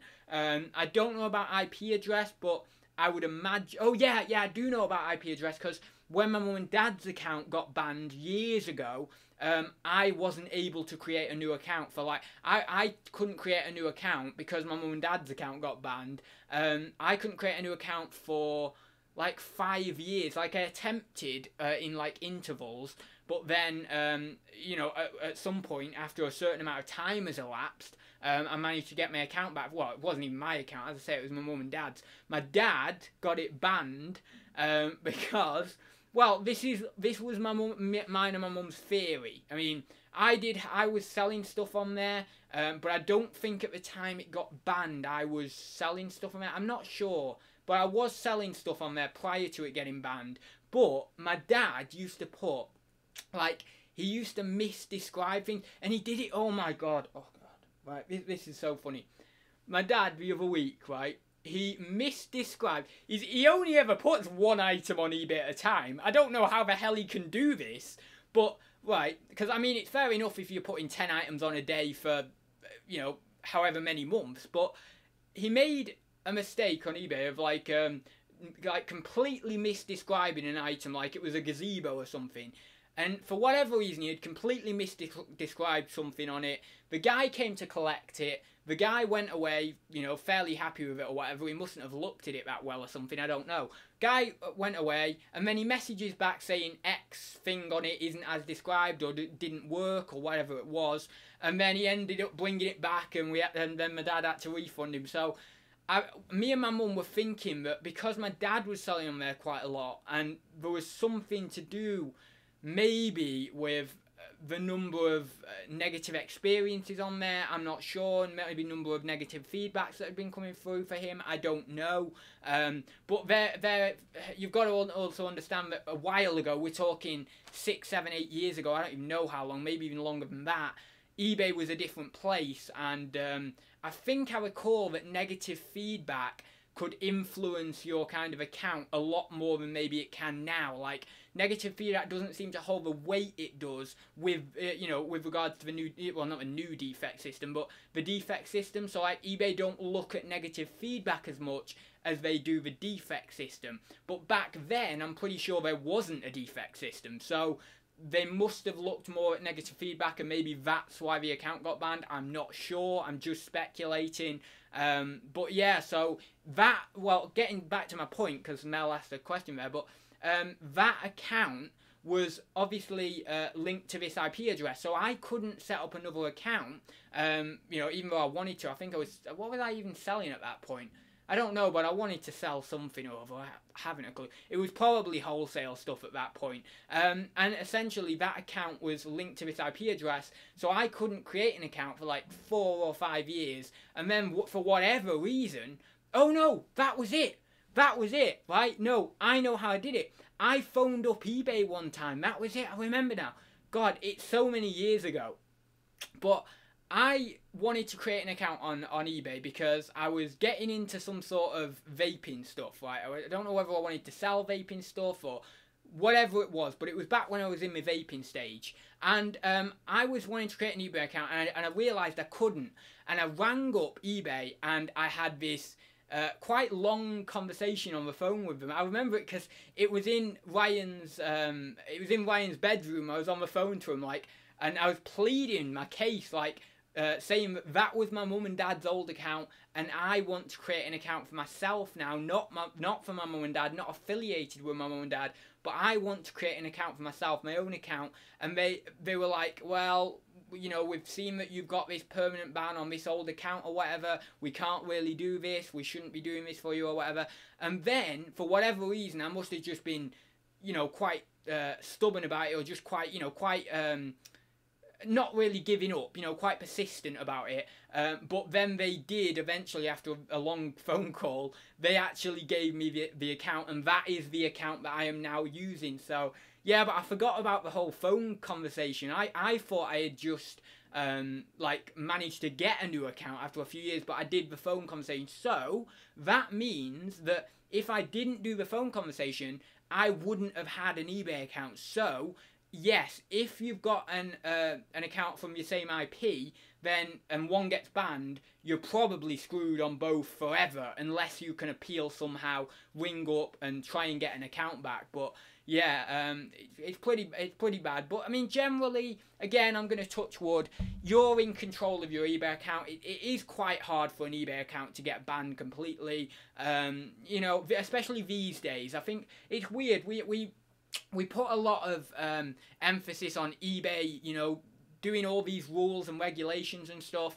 But I do actually feel that eBay are quite lenient. Like, you know, if you have a ban for whatever it may be, like a policy violation or whatever, they are quite lenient. You know, they do give you quite a few chances. And nowadays they do this thing of like, you know, we'll give you a 7-day ban, or we'll give you a 3-day ban, or we'll give you a 30-day ban or whatever, instead of like outright permanently deleting your account or permanently banning your account. Whereas I think years ago it was more like, you know, I don't know, because I was young at the time, but I think that it wasn't particularly like that. It wasn't as like, oh right, we're going to give you this ban, this ban, this ban, and then you're done. You know, it was more like, right, if you get X number of negative feedback, or if you get X number of bad experiences, whatever, because again, as I say, the defect system, I don't think it was in place there at that point. We're then going to just ban your account, kind of thing. So, and negative feedback, they are inside your control, but at the end of the day, if you get somewhat of just a disgruntled, well, not a disgruntled, but maybe so far as to say a vindictive buyer or something like that, or just a buyer who isn't nice, negative feedback can be somewhat outside of your control, opposed to the defect system, which is entirely inside your control, with how you can manage that, you know, so long as you're doing the right things. Again, feedback is within your control as long as you're doing the right things, but it's more of an like an external factor can come into play with feedback if you just get a horrible buyer who isn't, even though you've done what you wanted to do, they're just being unnecessarily ungrateful or whatever, and they just give you a negative like that. So a few of them build up before the defect system or whatever, and you get down, I don't know, maybe like 95, 96%, which I suppose is quite hard to do. I don't know where our account was when we got banned in terms of feedback. I think it was actually more like 98, 99%, but I'm just giving like 95, 96% as a general example here. So, you know, if you get down to that back years ago or whatever, then eBay are going to pick up on that, because, as I say, there wasn't this other system in place that then eBay manages your account with. So they're going to look at that a lot more in detail, and then they're going to draw a conclusion from that, you know. So, yeah, yeah, you've got to be careful with eBay and just looking after your account, essentially. Anyone got a big hook? Why? What's a big hook for? Right, let me go down a bit. Question, do wasps fart? Asking for a friend. I don't... Oh, I watched a... Did I not watch a documentary on something about wasps doing that? I don't know. I don't think we do. I actually don't think we do. Right. Actually, piece from a TV, so it's called Rising Damp. Oh, Rising Damp with, oh no, what's Rising Damp? Rising Damp is with, no, I don't know what Rising Damp. I was thinking of, One Foot in the Grave. It's not that, is it? No. Rising Damp, what's that one? That's not with, Richard Wilson, is it? It's not, or is he in that one and in One Foot in the Grave? I don't know. No, I've heard of Rising Damp before, and I have watched it a couple of times, but it was when I was like 8 years old, because I remember my dad watching them on like Gold, you know, on like UK Gold or whatever the TV station is. But no, it's beyond me now because it was ages ago. Oh, where are we? Flipping hair. Oh, wait. Ads, do you make any money from DVDs anymore? I ask as I've been buying job lots of DVDs between £3 and £5 a box. I've been making returns of £30 to £40, which shocked me as I use DVD market. Yeah, I thought yeah. I don't make any money with DVDs. I'm not saying you can't make money with DVDs. If you go to an auction house and you get like, you know, a household auction house and you see like a big like row of DVDs, like I'm talking like 4 boxes of DVDs, maybe like, I don't know, 200, 300, 400 DVDs. Generally, so many people don't look at them anymore. And that means that they go for like a really, really low amount. And you can get them for like 5p a DVD, something like that, like really, really cheap. Now, there's one way to go about it, which is, I suppose, a little bit risky, which is to send them all to Magpie or something and hope that the majority of them are over 5p or whatever it would be. And maybe, let's say you have a rummage and you see maybe a few that would be a couple of quid with Magpie or something, and then that brings your total up. And then maybe you buy the 4 boxes for £5 plus commission or whatever it would be. Then, you know, you can sell them for Magpie for 30 quid, something like that. You know, that would, I suppose, be a way of doing it, and I've heard a lot of people talk about that. In terms of doing the DVD bundles, I did DVD bundles for a while. I did Disney DVD bundles, I did kids DVD bundles, and then I did normal DVD bundles. And yeah, that is very, very hard. That is like, it's so slow to sell these days, unless you're gonna go for a really, really low price. So yeah, generally I don't do DVDs anymore, but I'm not saying there's not money to be made in them. I'm sure you could even make money on eBay with them, with doing the bundles that people want to see. But it is still a very, very hard market to play in at the moment. I think it'll just end up getting harder and harder and harder until one day it just ends up disappearing, because I think after DVDs, really, or Blu-rays, would just end up going to go pretty much fully digital, you know, or at least that's what I feel. I mean, maybe we won't. Maybe there'll be something else that comes along, you know, another physical thing, because it is, you know, like vinyl and stuff have come back in again, and it's all this kind of talk about people actually wanting a physical collection opposed to just wanting a digital collection. So, you know, like, that's always got to be placed in your mind, kind of thing. And maybe there is still going to be the demand for many, many years to come of new physical ways of storing, you know, music and media and all the rest of it, just because there is a demand for people to have a physical collection as some sort of purpose of serving their nostalgia, opposed to actually wanting a physical collection for anything else. They may not even want to use it. They may actually use their digital copies of those items, but they just simply like having that collection on the shelf and know that it's a physical collection, because there's something quite nice about having something tangible, even if you can get it on you know, online or in a digital copy. Like, for example, I'll give you an excellent example of this. I watch all my Doctor Who online, and, you know, I've always done that. I've watched tons of episodes online. I've watched repeat after repeat after repeat. But I always have this desire. I've not collected hardly any Doctor Who stuff in my entire life since I've been watching it since I was 9 years old, and I've not collected hardly anything. I've got a couple of items. That's about it. I've got a Doctor Who scarf, and then I've got a sonic screwdriver, and that's literally about it. Tom Baker scarf, I mean, obviously. And you know, I have this desire for collecting Doctor Who stuff. I have this desire to collect all the DVDs on, you know, on DVD. And, you know, that isn't because I need them on DVD. That isn't because, you know, it's not even necessarily, well, it is, I suppose, because I want them, but, you know, I don't actually need the tangible DVDs there. I watch them all online, you know, I just get them all online. But it's that feeling of, oh, well, I've got a tangible copy in my possession. So if they were to not be broadcast online or anything like that, or not be put up online anymore, you know, I've got that DVD, I can pull it from the shelf, I can have the experience of opening the DVD, you know, looking at the cover, looking at the artwork on the cover, pulling it out. I couldn't actually put it into my computer because, as I found out the other week, my computer does not have a CD drive, which is really weird. But so yeah, my computer doesn't actually have one. But I would end up having to go downstairs and do it on the TV down there, or whatever, on DVD player or something. But yeah, so I, you know, there's that experience, or there's that just desire just to have them on the shelf. But again, it's not necessarily that I need it. It's just that it's nice to have something tangible, and I think there's some sort of level of nostalgia that comes with that. And I do feel that by the time I get to about 30, I'll end up starting to collect Doctor Who stuff, not because I need it, but because I'll probably have a bit more disposable income then anyway, you know, certainly after I've got through the got through that hurdle of getting my own house and stuff like that. You know, I'll start to have a bit more disposable income then to collect some of the 2005 to maybe 2008 figures that I would have liked to collect, you know, 10, 12, 13 years ago or whatever. So, you know, so again, that's not necessarily because I need them.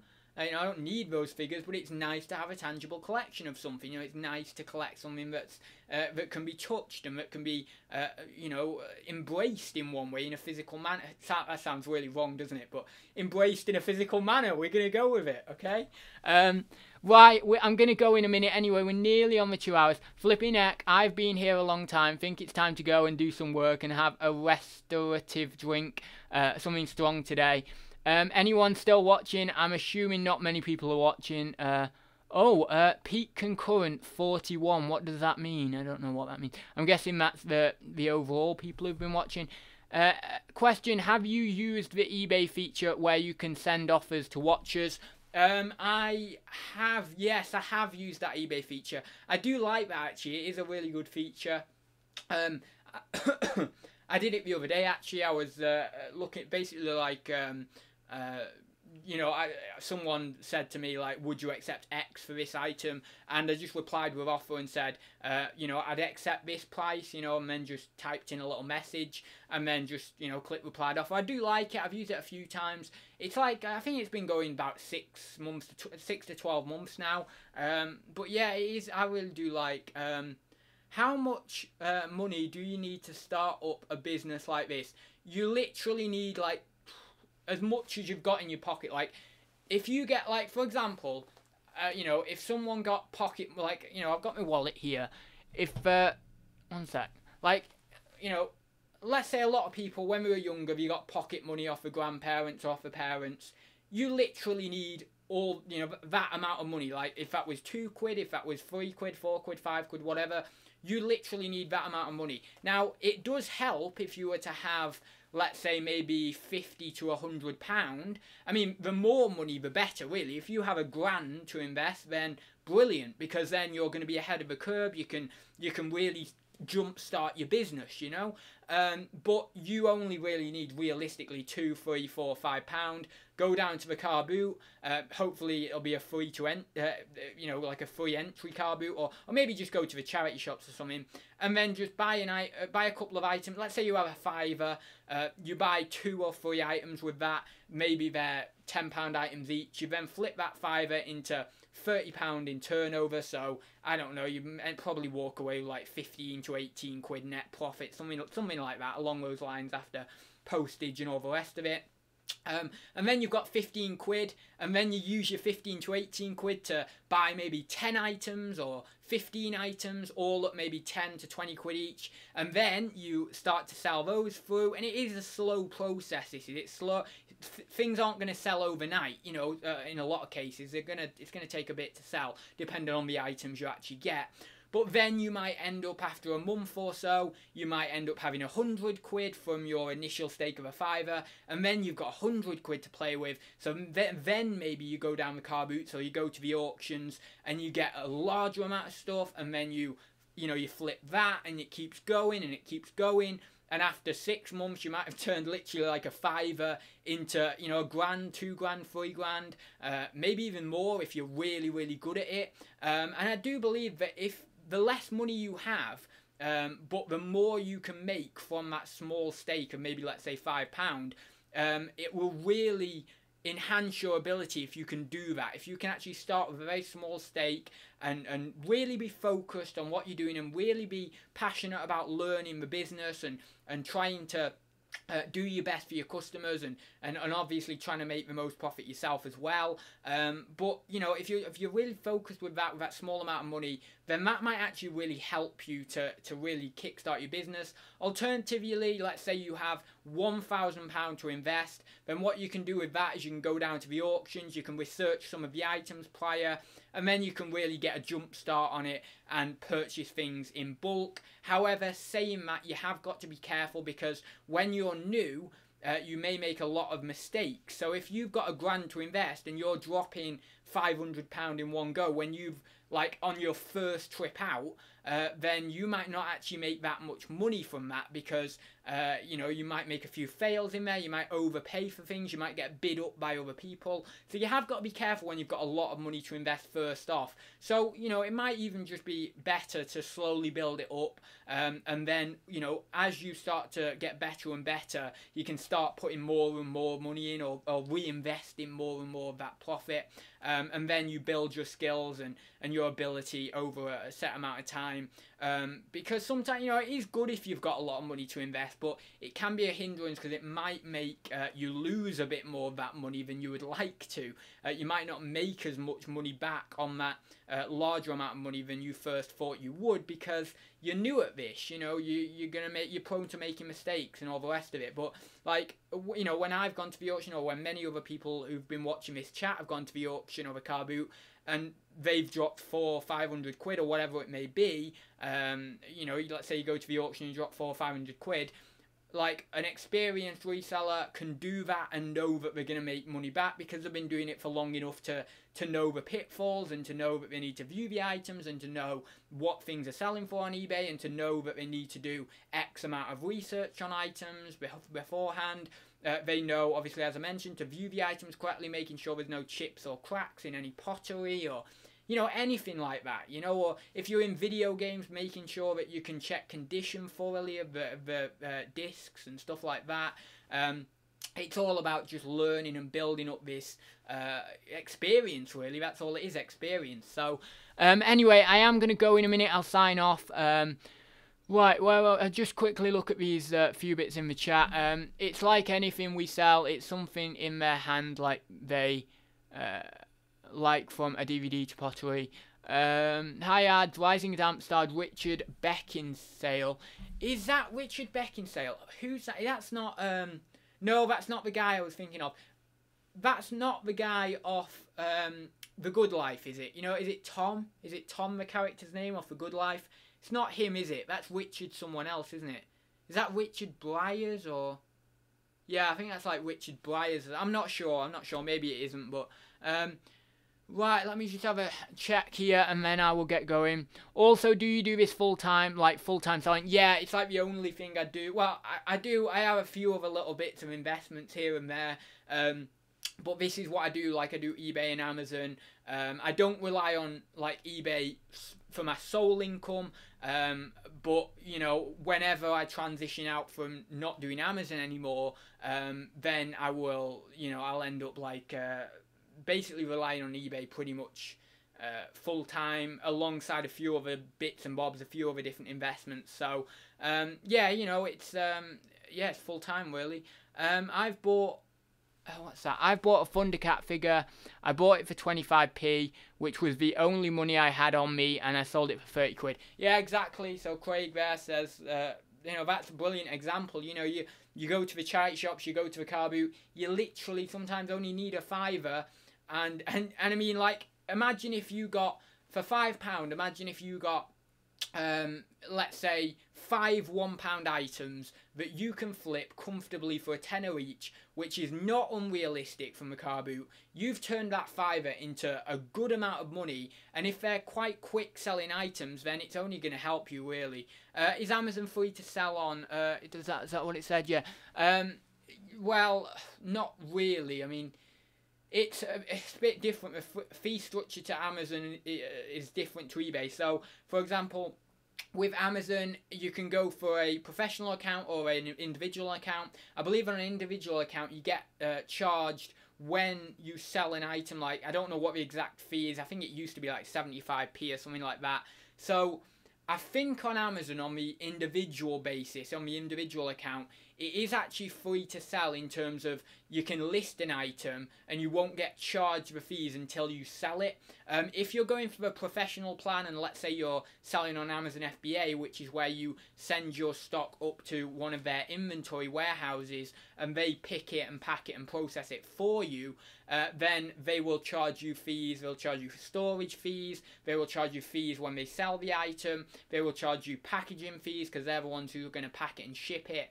They're going to charge you postage fees, etc. So with Amazon FBA, there's a few more fees involved with, you know, just the individual plan and just selling maybe FBM, which is fulfilled by merchant. There's going to be a few less fees involved, and you know, you should be okay with that. But yeah, I mean, eBay's a good place to start. eBay's quite, I would say for a beginner, I would just stick to eBay. Like, I mean, everyone's different, you know, everyone's different in their selling style. So, you know, it might be that you want to sell on Amazon. So if you really feel passionately about selling on Amazon, that's what you should do. But I always consider eBay a nice starting platform because, you know, it's quite easy to list an item on there. The user interface, the website is, you know, quite intuitive. It's quite user-friendly. On Amazon, the website is very, very efficient and very, very good. But sometimes it can be a bit overwhelming for a new seller on there. Like, there's a lot of different information on the site. The actual, like, seller dashboard is quite complicated. There's a lot of writing. There's lots of different buttons everywhere and everything. Whereas eBay's a little bit more intuitive, a little bit more user-friendly for the beginner. So that's why I always say to people, like, kind of just, you know, go with eBay. If you're a beginner, just sell a few items on there first, and then if you really feel that eBay isn't the place for you, then you can transition over to Amazon, or you can just ignore that and do it vice versa. So you start on Amazon if you feel that you've got more passion for that, and then if you're not really feeling Amazon after a while, then obviously you can transition over to eBay. So, or you might want to do both platforms. You know, that's an option that a lot of people do. So you know, you can do both platforms as well. Right then, how much stock are you stuck with that you've had for over 2 years? Do you sell it for what you bought it for after a certain time? No. Well, what I'll do is, if it's a really long tail item, like it's not sold in like over 2 years or more, I have got quite a few of those items on, maybe, I don't know, 50. I'd say about 50 items on of that, maybe a little bit more. But if it is like really sticky like that, I won't clear it for what I bought it for. Normally I'll just donate it. Sometimes I might like reduce it down and see if it'll go. But generally, if it's not gone after 2 years, and I have already reduced it prior to that, then, you know, I'm just going to take it off eBay and donate it to the charity. Or what I'll do is I'll get rid of it at a car boot sale and then get 50p or a quid for it, which is normally the amount that I've paid for it anyway, so I'll just get my money out of it that way. But yeah, I don't try and stick on, you know, I don't try and like hold on to things unnecessarily if they've been on for like 2 years or more. So yeah. Is it worth going to Asda or Tesco and buying discounted items? Yes, it is, but which is called retail arbitrage, doing that. It is definitely worth doing that, but again, that's kind of, you have to have an experience level to be able to get the right deals, you know, like to be able to do it well. You can, of course, just go on eBay completed and sold listings and you know, try and find a good product with a good margin, and that's not really that hard. You know, it's not like, doesn't take a brain surgeon or anything to do that, but at the same time, sometimes you can make mistakes doing that and stuff. So you know, if you want to do that, if you want to give it a shot, then go for it. My only advice would be, with doing that, if you're starting off doing that, just literally buy, you know, like literally spend 10 or 20 quid. Don't spend like, you know, 200 quid on items, because you know, you might be prone to making a mistake. So just be careful with that, you know, if you're going to do it. But anyway, I am going to sign off now. It's been 2 hours. I did a 2-hour special. I think George has actually gone off quite a while ago. I think a lot of people have gone off quite a while ago. So yeah, I will leave it there, guys. Thank you very much for watching. I will be back to doing a normal hour next week. So I will leave it there, guys, and I will see you in the next one. So yeah, I'll see you very soon, guys.